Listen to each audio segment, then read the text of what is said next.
¿Qué tal, queridos amigos? ¿Cómo están? Sean bienvenidos a otro programa, su programa favorito de rutas y retos de legalidad del Seminario de Derecho Administrativo de la Facultad de Derecho de la UNAM. Agradecemos mucho a la doctora Sonia Venegas Álvarez, directora de este seminario en su turno vespertino, y quien hace posible la realización del mismo. Soy su amigo Juan Negrete y estoy realmente muy honrado y complacido porque hoy traemos nuevamente a una rockstar pesada del derecho, de la seguridad social, una gran mujer, una gran abogada, una gran investigadora en esta segunda parte, por así decirlo. Ya es amiga de todos ustedes, conocida por propios y extraños, la doctora María Ascensión Morales Ramírez, quien es, como ustedes bien lo saben, y ya lo hemos dicho, y no quisiera ahondar en este punto porque queremos escucharla, pero es doctora en Derecho, es licenciada en Derecho, investigadora, catedrática. Pues vaya, realmente es una abogada de muchos años de experiencia en la materia del derecho del trabajo y de la seguridad social sobre todo. Pues vaya, querida doctora, qué gusto tenerle y qué bendición que esté nuevamente con nosotros. ¿Cómo está? Bien, muchas gracias por la invitación.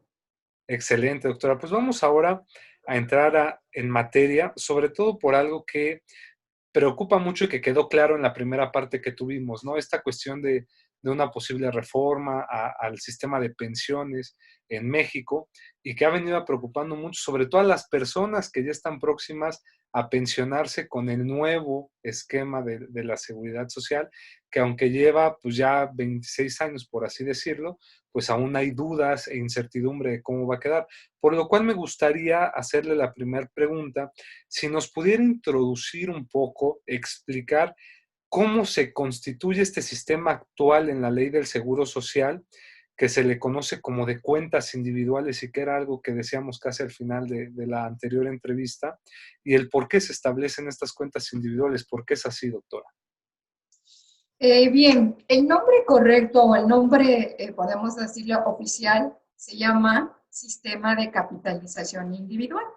Pero en México se ha difundido, radio, televisión y todos, se conoce como las cuentas individuales, las cuentas individuales.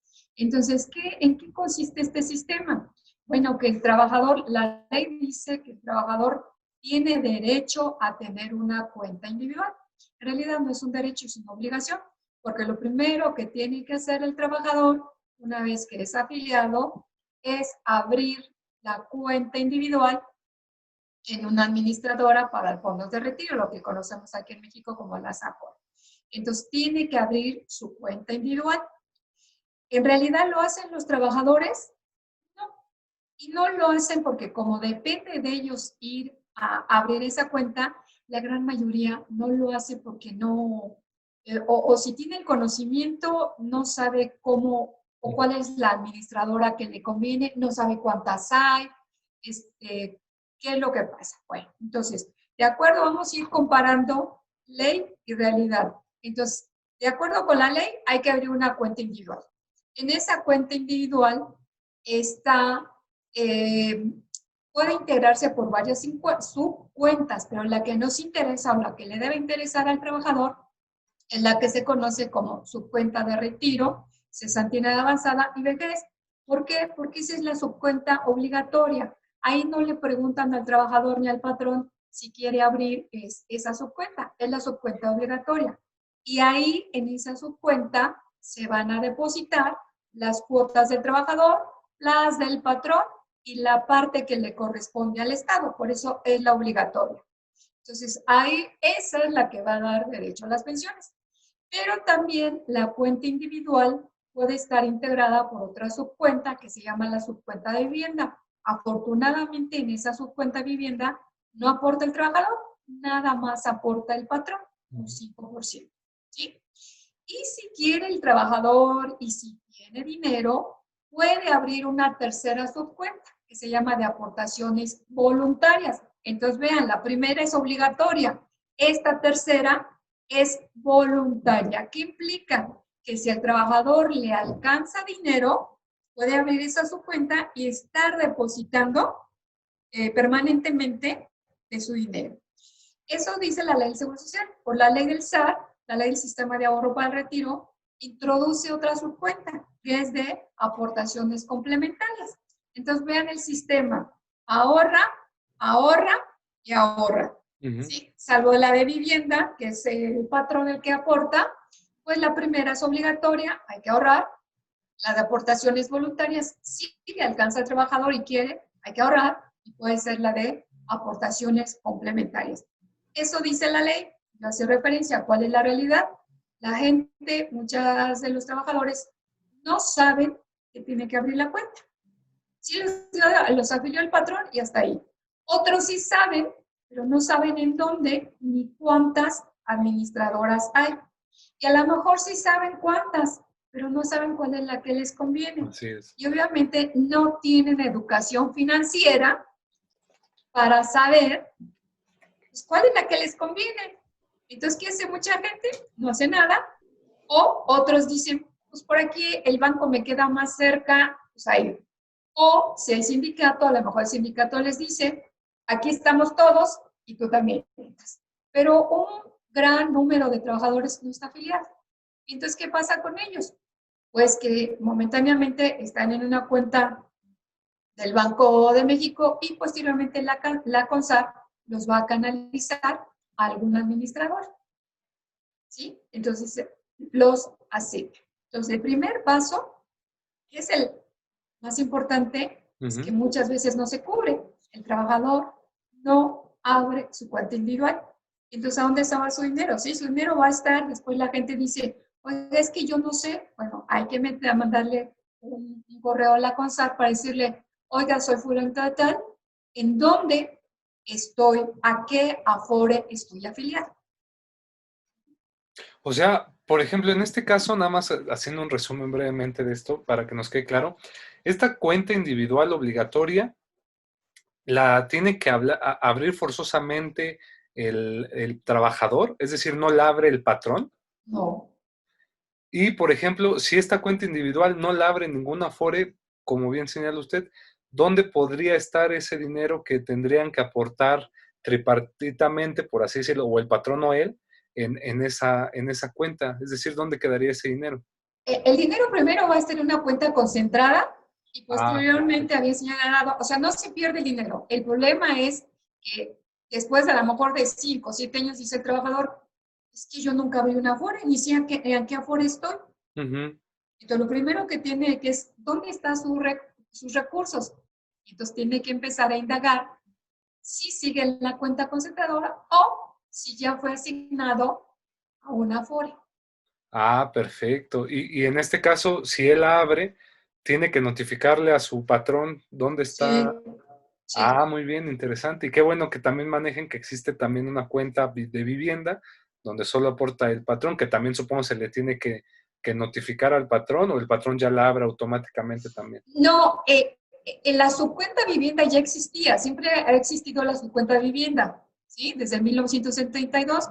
Entonces, ¿qué es lo que pasa? Que cuando se crea este sistema, se jala toda la cuenta individual, pero las Afore no administran la cuenta de vivienda. Quien la Ujú. administra es el Infonavit. Entonces, como el Infonavit existe desde 1972, ahí sí el trabajador no hay problema porque la cuenta está desde, bueno, por decirlo así, el sistema ya opera desde 1972. Entonces, ¿qué es lo que hace? Que los recursos del trabajador los envían al Infonavit. El Infonavit Perfecto. tiene su No, y qué interesante también la complementaria, ¿no? Que muchos también desconocen que podrían seguir ahí ahorrando ahorrando. en esta parte. Aunque sí, sí hemos visto muchos anuncios, ¿no? De si no estás trabajando, desde ahorita, sobre todo joven, quieres empezar, abre tu cuenta complementaria o su cuenta complementaria y ya ve ahorrando. Y el caso es ahorrar. Exacto. Ahorrar. ¿Y por qué? Porque la obligatoria no te va a alcanzar para una pensión. Ahora, por ejemplo, ¿correría algún riesgo? Es decir, usted decía el ejemplo de las personas que dicen, ay, me queda más cerca el banco. Muchos dicen, ya hemos escuchado que prefieren, dicen que el banco, porque en las Afores, si algo pasara con la Afore, perderían todos sus ahorros. ¿Podría llegar a pasar esto? Ah, bueno, cuando dije el banco, me estoy refiriendo que es la que me queda más cercana es la Afore que está Ah, cerca de la perfecto. esquina, no el sí, mucha gente dice, no, prefiero yo ahorrar en un banco. Lo puede hacer, pero muchas Afores están ligadas a un banco, por ejemplo, la de Citibanamex. Ok, Ajá. perfecto. Entonces antes estaba la de Bancomer. Ahorita Bancomer ya no existe, está fusionada con Banorte. Cuando me refería al banco es la Afore ligada a Ah, un perfecto. banco. Bueno, es que sí No, puede pero caer eso, ¿no? La sí, confusión de sí, que la sí. gente diga, no, abro una cuenta de ahorro, porque así le dicen, no, no, a mí me dijeron Ah, en el banco que podría abrir una cuenta de ahorro y ya me dieron mi tarjeta de débito y pues ahí voy a seguir depositando mis cosas, ¿no? puede darse el caso, que es una cuenta de ahorro, pero si es la cuenta individual ligada donde se van a depositar sus aportaciones, la del patrón y la del Estado, es cuenta individual que es administrada por una Afore. Perfecto, doctora. Y aquí tendríamos otra segunda pregunta, porque nos conecta. Pues si ya estamos hablando entonces de de futuros pensionados, pues nace la pregunta de qué pensiones se van a obtener o qué pensiones se obtendrán, ¿no? Eh, el sistema está hecho para poder otorgar dos tipos de pensiones. Una que se llama de cesantía en edad avanzada y cesantía en edad avanzada. Y ahí se le piden al asegurado tres requisitos. Uno, que tenga 60 años de edad. Otro, que no tenga trabajo remunerado. Y el tercero, de acuerdo con el actual sistema, que haya cotizado 1,250 semanas, es decir, un poco más de 24 años. Eso implica que en 24 años de su vida laboral haya cotizado. La otra pensión va a ser la pensión de vejez, y ahí la diferencia es únicamente la edad, porque debe cumplir con 65 años y las 1,250 cotizaciones. Esas son las dos pensiones a que se da derecho con base en el seguro que se llama seguro de retiro, cesantía avanzada y vejez. Esto me llama mucho la atención porque creo yo, y lo referíamos a usted, vamos a vivir, yo creo, una de las etapas más interesantes porque muchas personas se van ya a pensionar por primera vez con este sistema. Entonces, esperemos no nos pase algo como Chile, ¿no? Y demás, porque hay mucha incertidumbre por esta parte, por lo cual qué bueno que nos hace esa observación para que también las personas que nos vean o trabajadores que piensen en pensionarse o ya estén próximos, pues vayan checando esta parte y si no, busquen a la doctora María Ascensión para que los asesore, ¿no? Porque también es especialista en la materia. Una tercera pregunta podría ser, Antes de entrar a eso, por sí, eso era importante recapitular los elementos básicos del sistema. El uh-huh. próximo año se va a pensionar la primera generación, las que ya van a tener más de 24 años.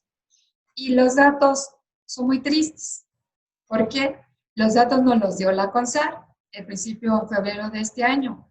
La CONSAR nos dice que son la generación consta de 75,000 trabajadores, pero de esos nada más van a alcanzar pensión 750. Y de esos 750, solamente 50 lograron ahorrar para tener su pensión. Después voy a explicar qué va a pasar con los 700 y qué va a pasar con los 74,000. Entonces, por el momento, solamente 750. Pero los que realmente podemos decir que ese ahorro les alcanza para pensionarse, son 50. 74,000 no van a tener la primera generación, 74,000 no tiene derecho a pensión. Qué No triste. alcanza, no alcanza la pensión, qué triste. Y qué rudos son los datos, ¿no? Es decir, qué realistas, ¿no? En esta parte. Yo creo que eso nos pinta muchos panoramas, doctora, para también poder crear o mejorar el sistema, ¿no? Creo que sí O estamos, cambiarlo, o pues, complementarlo. creo que se abre mucha brecha para ello. ¿Cómo se recibirá la pensión, doctora? Es algo que la gente, yo creo que la primera generación a lo mejor no tiene claro. Si ellos consideran, tengo mi cuenta individual y durante más de 24 años estuve cotizando, ¿cómo voy a recibir mi dinero? En el anterior sistema, pues hacían el trámite en el Seguro Social y ya después llegaba la cosa. Aquí no. Aquí la ley les da dos posibilidades. Una, que el trabajador, el asegurado, decida cómo quiere recibir su pensión. Y una de las modalidades se llama renta vitalicia. ¿Y en qué consiste? Que el asegurado, o sea, el trabajador asegurado, va a tener que comprar con una aseguradora, o sea, un ente externo va a tener que comprar la renta vitalicia, es un seguro de renta vitalicia. ¿Con qué la va a pagar?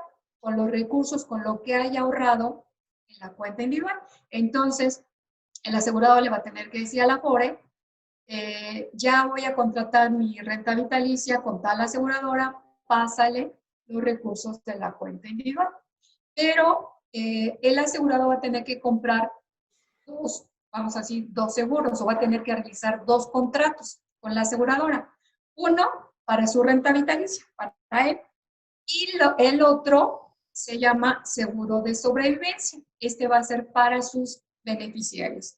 Cuando él fallezca, entrará en automático ese seguro.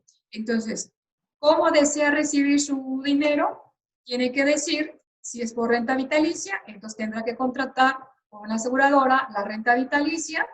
Esta aseguradora le va a dar la pensión de aquí hasta que fallezca, a cambio de los recursos, y como contrató también el seguro de sobrevivencia, una vez que fallezca, también le van a dar las pensiones a sus beneficiarios. Pero todo es a cambio de esos recursos y obviamente la aseguradora cobrará la prima respectiva.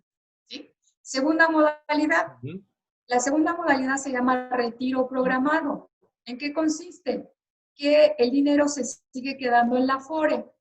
La Afore va a estimar el monto de los recursos más la esperanza de vida y va a decir, bueno, anualmente le corresponderá este monto al trabajador, y para 2020 puede hacer, para 2020 tiene este monto y los puede ir retirando, se llaman retiros programados. ¿Cuál es la desventaja de esta modalidad? Que en una de esas el trabajador puede, el pensionado puede vivir más y ya no haya los recursos. Entonces vean cómo no está fácil, porque primero va a tener que decidir cuál es si es renta vitalicia o retiro programado. Si es renta vitalicia, me voy con una aseguradora. Si es retiro programado, me quedo con la Afore, que está administrando mis recursos. Me va a calcular la esperanza de vida de acuerdo a los recursos que ya yo he ahorrado, y puedo correr que a lo mejor la persona se muera antes y no hay problema, el dinero, si tiene beneficiarios, los puedan recibir, pero puede suceder que viva un poco más y ya no va a haber dinero.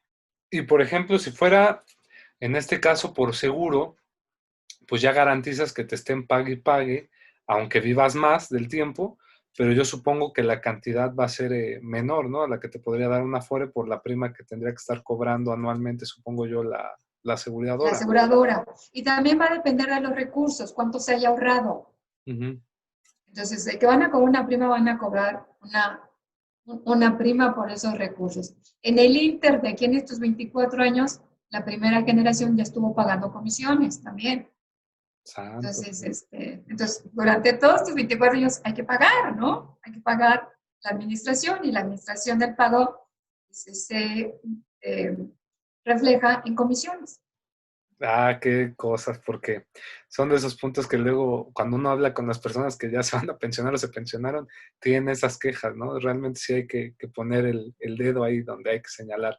Doctora, otra pregunta muy interesante sería, ya que nos dijo cómo se recibirá la pensión por estas dos modalidades, ¿qué sucede si los recursos no alcanzan, como bien nos señalaba usted, ¿no? ¿Qué podríamos ahondar más en ese punto, en estos supuestos? Ok, ahí pueden pasar dos cosas también. Una puede ser que sí se cumplieron los requisitos, las edades, si es cesantía 60, si es vejez 65, y también se cumplieron con las 1,250 cotizaciones. Pero el trabajador, al ver los recursos, bueno, dice tanto, indaga cuánto cuesta una renta vitalicia y un seguro de sobrevivencia, y su ahorro de estos 24 años no alcanzan para comprar eso. Entonces, ¿qué es lo que va a pasar?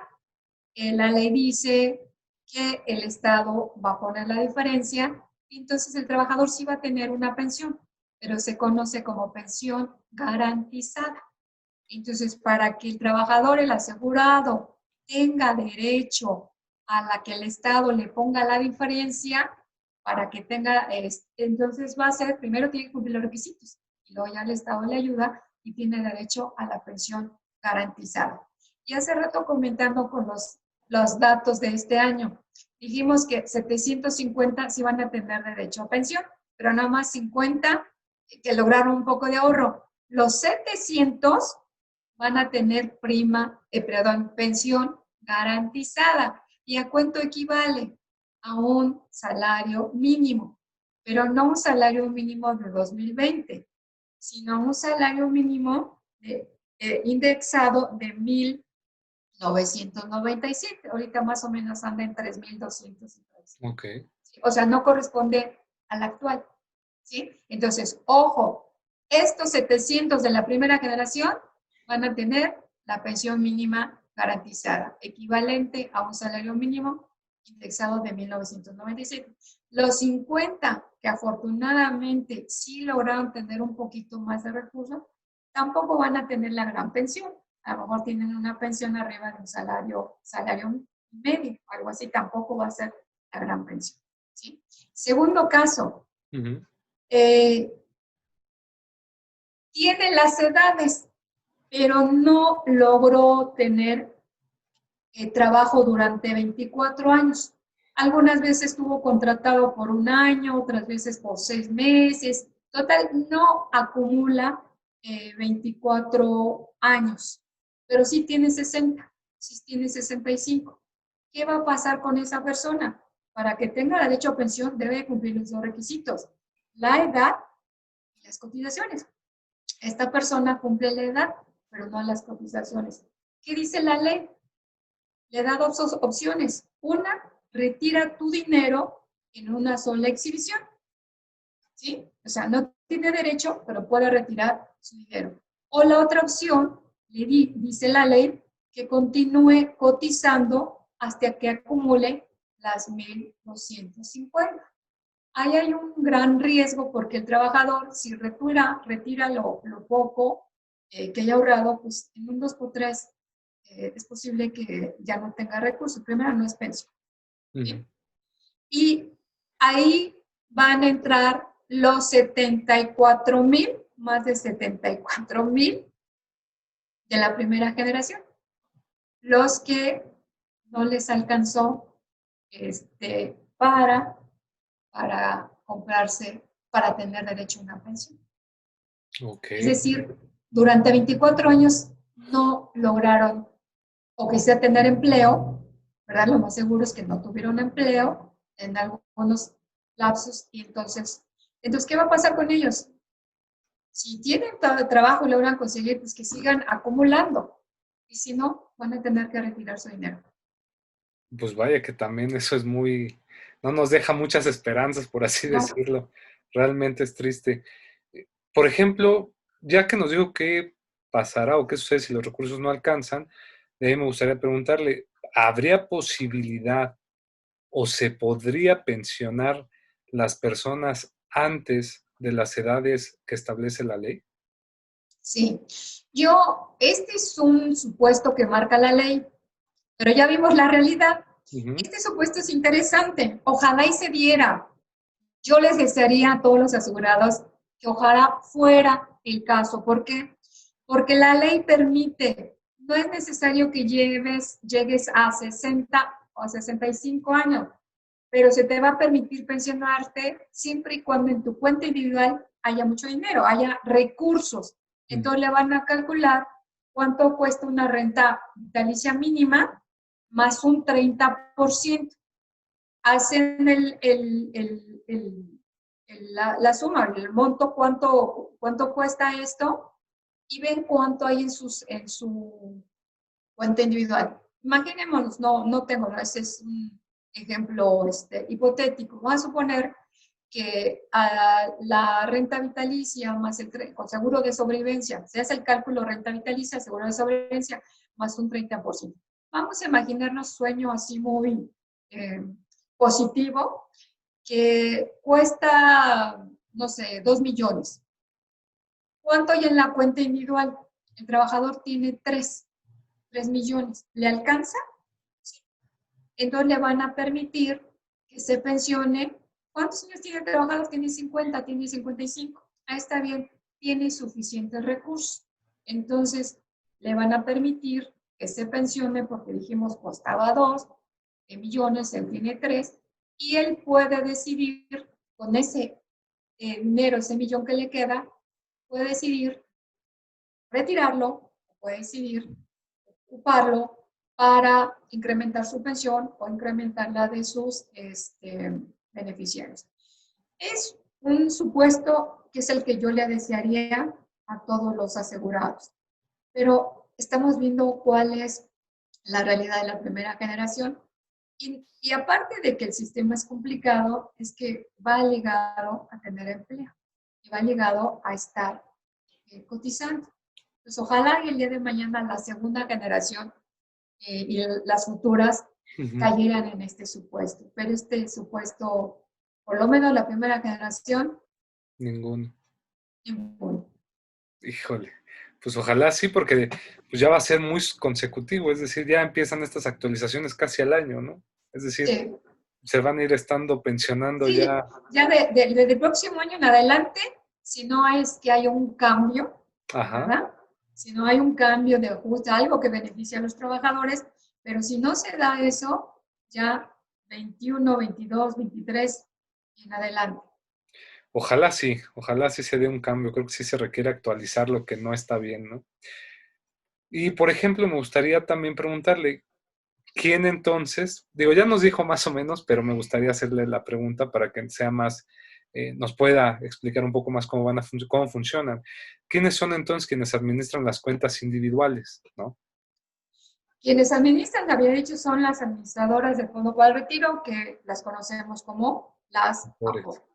Entonces son entes privados, obviamente su finalidad es lucro, aparte de administrar, forman parte del sistema y a ellos les toca administrar. Pero ellos no invierten, cada una de las AFORES tiene otra área que se llaman las CIEFORES, las sociedades de inversión especializadas en fondos. Entonces, a la AFORE le toca administrar y a sus CIEFORES les toca invertir, ¿sí? Toda esta parte de las AFORE y de las CIEFORES está regulada en la ley del sistema de ahorro para el retiro, que es la ley del SAR. Y entonces ahí vemos, ha habido una evolución, no solo en número de AFORE, inicialmente fueron 17, después 21, y van variando porque algunas se van fusionando. En la actualidad hay 10, y en las CIEFORES pasa lo mismo, ha pasado lo mismo. Primero fueron una, después 2, después 4, después 5, después regresaron a 4, y ahorita tenemos 10. ¿Qué es la novedad? A partir de este año están funcionando lo que se llaman CIEFORES generacionales.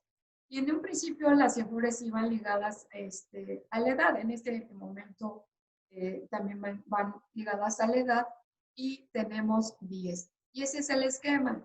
¿Quién supervisa el sistema? ¿Quién supervisa a las AFORE?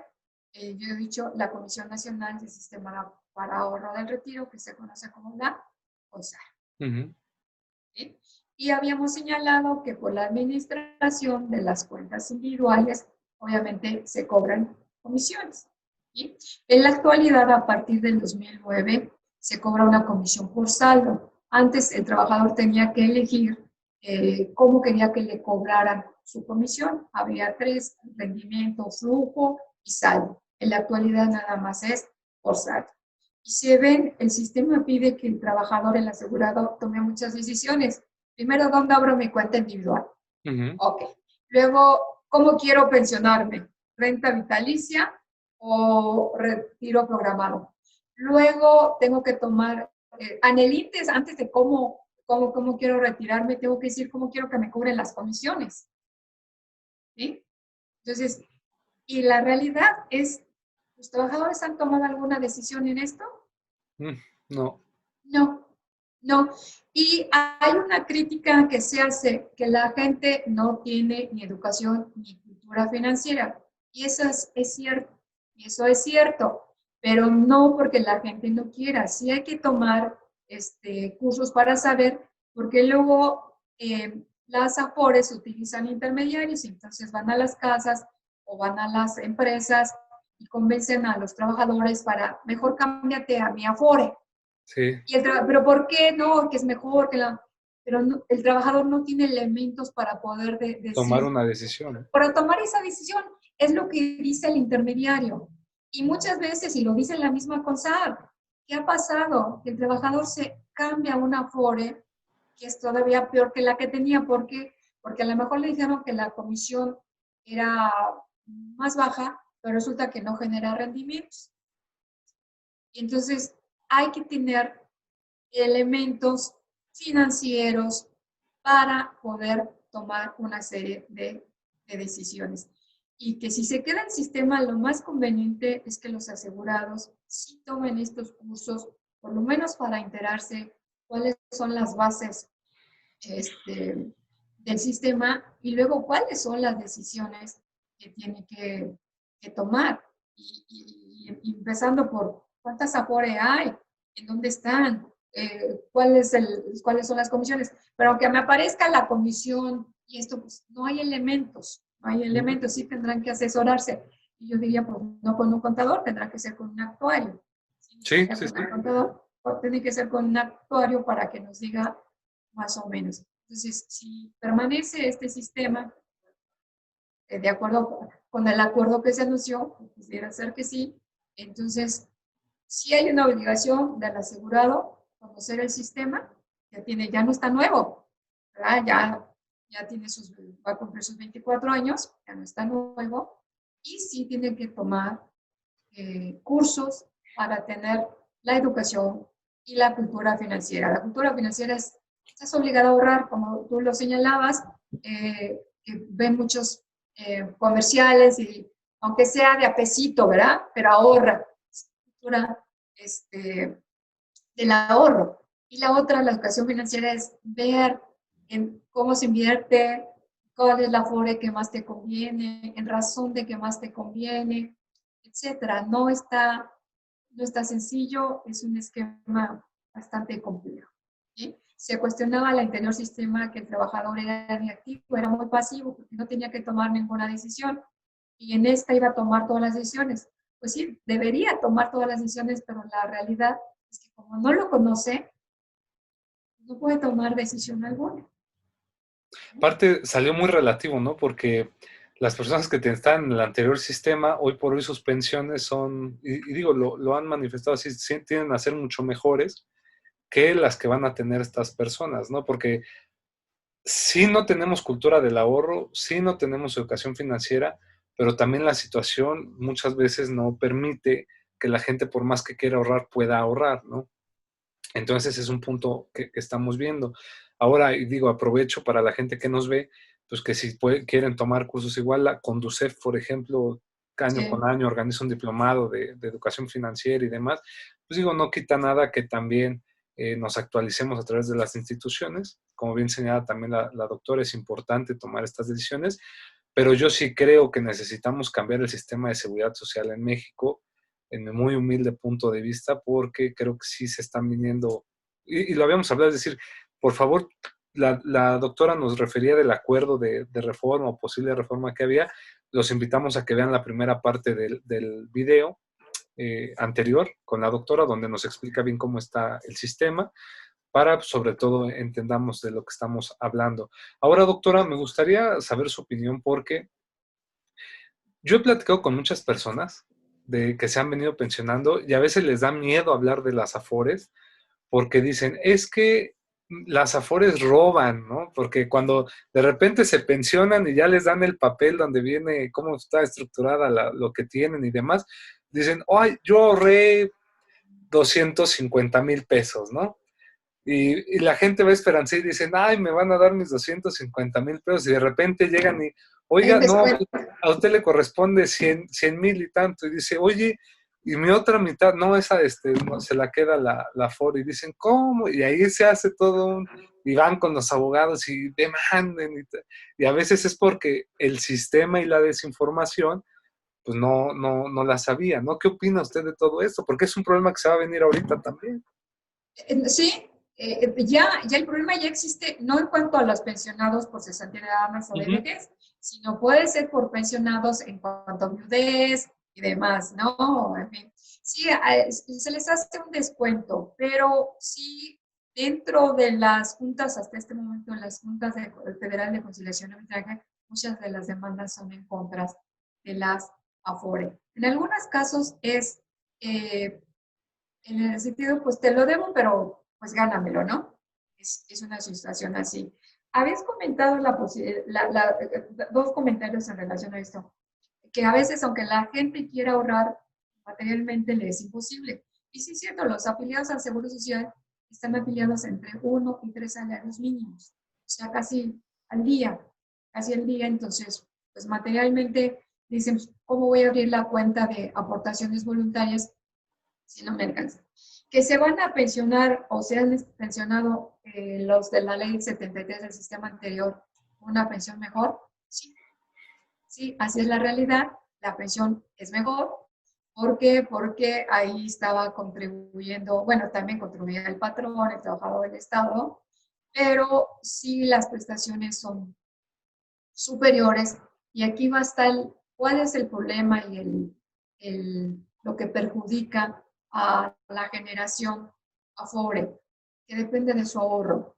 Entonces, depende de cuánto se ahorre, si hay rendimientos o no hay, o puede haber minusvalías, y aparte las comisiones. Entonces, es incierto, es incierto. Entonces, ahorita, si por ejemplo, un trabajador de esta generación y uno que haya entrado un mes antes, con base en la ley anterior, más o menos tienen los mismos años de edad, los mismos años laborales, y uno se va a ir con una mucho mejor pensión con la ley 73, y el que entró con esta, que decidió con esta, se va a llevar, o sea, si cuando mucho la OCDE y todo el mundo calcula, pues si logra tener la pensión, va a ser equivalente a un 30% de el salario que deben ganar. Sí. Entonces, Yo, sí. yo creo que sí tendremos que ver algo. ¿Cree que sí haya posibilidades de que en un futuro podamos tener una próxima o una buena reforma? Se ha mencionado mucho que ya hay un proyecto ahí de reforma, como tal, no el acuerdo, sino instaurar un proyecto de reforma, porque ya hasta se adelantan y dicen, ya supimos que va a haber un proyecto de reforma, vámonos al amparo. Y dices, espérate, espérate. Si la iniciativa va a venir en términos del anuncio, no hay mejoría. O sea, no hay mejor. Hay una mejoría, dicen, es que va a absorber el patrón lo que son los incrementos. Sí, pero el problema sigue siendo no hay empleo. Segundo, quienes generan el empleo en nuestro país son las micropymes. Yo no sé si las micropymes van a estar en la posibilidad de estar soportando lo que se anuncia. En segundo, no sería automático. Conforme al anuncio nos dicen empezaría a operar a partir del 2023 y este aumento de los patrones iría un punto anualmente haciendo un espacio de 8 años. Entonces, como que el beneficio no se va a ver en forma inmediata, sino sería hasta después. Pero estos aumentos los va a poder lograr las micropymes. Está complicado. Por parte del Consejo Coordinador Empresarial decía que no se preocupen, que la negociación colectiva, ahí en lugar de aumentar el salario, le quiten un punto al aumento y ese sea con el que el patrón pueda ayudarse para ponérselo a las pensiones. Yo no sé si los sindicatos van a estar queriendo, bueno, pues cedemos un punto de nuestro aumento salarial para que se lo pasen a favor del patrón para que aporte. O sea, no está fácil.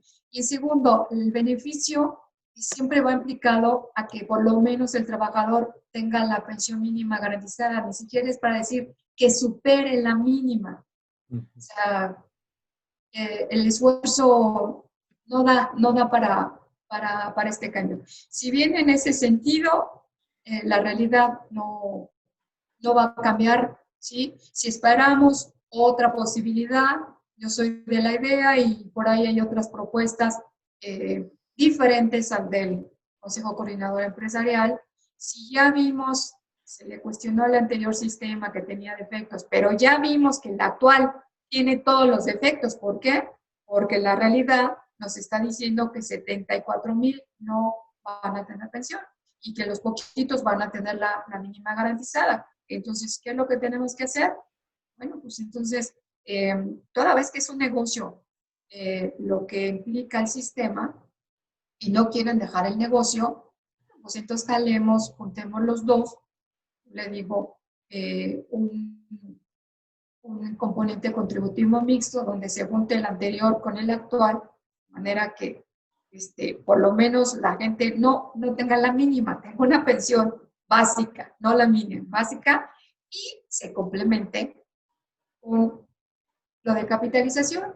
Sí, y a lo mejor ahí la gente diga, pues a un esfuercito, al cabo sí voy a tener una pensión básica, no estoy diciendo la mínima, es la básica, hago un esfuerzo para seguir. Ese es el ideal, ese sería, desde mi punto de vista, el ideal si es que no quieren dejar el negocio, ¿no? Porque también la idea sería, pues, no desaparecerlas. También luego la prensa dice, o salen voceros que dicen, es que si se regresa al anterior sistema, van a expropiar las cuentas individuales, y entonces quieren espantar a la gente, las actuales, de que les van a robar de su cuenta individual. Pero si las cuentas tienen muy poquito dinero, o sea, no es que les van a robar, no se puede expropiar. Además, las cuentas tienen muy poquito dinero. Y si se cambiaría el otro, el Estado, con base en el anterior, pues siempre tendrían la posibilidad de tener una pensión mejor. Yo creo que tenemos que pensar aquí qué es lo que más conviene en dos sentidos. ¿Qué es lo que le más conviene para proteger al futuro pensionado? Y también qué le conviene también al país. Si hasta este momento dicen que ha funcionado únicamente para los objetivos económicos, porque cada año nos dicen toda la suma de las cuentas individuales da hasta este momento para 2020 equivale al 16% del PIB. Pues puede ser muy bueno. Ok. ¿Y entonces por qué los trabajadores, las cuentas individuales y los pensionados? Entonces, ¿de qué me sirve saber que hay tanto ahorro si para yo trabajador resulta que no voy a tener nada? O sea, no me ha radicado un beneficio a mí. Entonces, ¿qué estaríamos esperando? Haya beneficio para el trabajador, se cumplan con los objetivos sociales, que fue el origen de los sistemas de pensiones, y ahora quieren que también se cumpla con beneficios, objetivos económicos, adelante. Pero tal como está, dejarle toda la responsabilidad. Y es bien curioso porque hay un libro que hay un documento precisamente del BID que se llama Educación Financiera. Y entonces se empieza diciendo, el sistema de cuentas individuales, el sistema de capitalización, es muy riesgoso porque le deja toda la responsabilidad al trabajador. Entonces tienes que educarte para saber tal. Entonces, utilizan eso para decir, tienes que estudiar, tener educación financiera, pero ya están reconociendo, hay un riesgo total. ¿Quién asume el riesgo? El trabajador. Sí. ¿Sí? Y por eso esa sensación de los trabajadores roban, sí, porque si hay una crisis como COVID o la del 2019, ¿quiénes pierden? Los trabajadores, porque ven disminuidos sus recursos en las cuentas individuales. ¿Por qué? Porque las labores dicen, nosotros administramos, nosotros no somos los dueños del dinero. Entonces, cuando hay crisis, ¿quiénes pierden? Pues los dueños del dinero, porque ellos son administradores. Exactamente. Yo creo que sí, tenemos que buscar algo como lo que usted ha señalado, porque sí se ha dejado muy solo al trabajador, ¿no? Y si partimos del supuesto de que la seguridad social se vuelve un derecho fundamental para las personas, no puede el Estado hacerse de la vista gorda ante esa parte, ¿no? Pues doctora, de verdad, gracias. El tiempo es muy, muy envidioso, siempre lo decimos. Creo que fue una charla muy amena y sobre todo nos hizo aprender con palabras muy cortas y con ejemplos muy claros cómo se concibe hoy por hoy las pensiones bajo el régimen de la ley del Seguro Social y sobre todo esta nueva generación que ya el próximo año van a ser los primeros que se pensionen, pues nos deja muchas dudas aclaradas, pero a reserva de que vamos a seguir viendo cómo funciona. Yo creo que desde esta trinchera hay que seguir impulsando que haya un cambio en la seguridad social sustancial para mejorarlo o para cambiarlo, como bien lo señalaba usted al inicio. De verdad, muchas gracias, doctora María Ascensión Morales Ramírez, por siempre su disponibilidad, por siempre la pasión que pone ante estos temas de seguridad social, porque se nota y se refleja que le gusta, que lo maneja y que es una experta en el tema. Gracias de verdad, y como siempre se lo he dicho, es su espacio, y sigamos discutiendo de otros temas diversos y relacionados al tema del seguro social.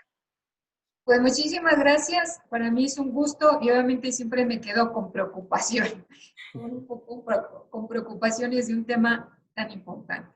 Así es, así es. Es uno de los temas, es el corazón, pero si nos metemos a riesgos de trabajo... Sería otro programa también y sería interesante hablarlo cuando usted tenga tiempo en su agenda, porque sabemos que es una mujer muy ocupada y realmente estaríamos muy interesados en seguir aprendiendo con usted de estos temas. Y sí, creo que la seguridad social es un tema que debe preocuparse no cuando llegue el momento, sino desde jóvenes, ¿no?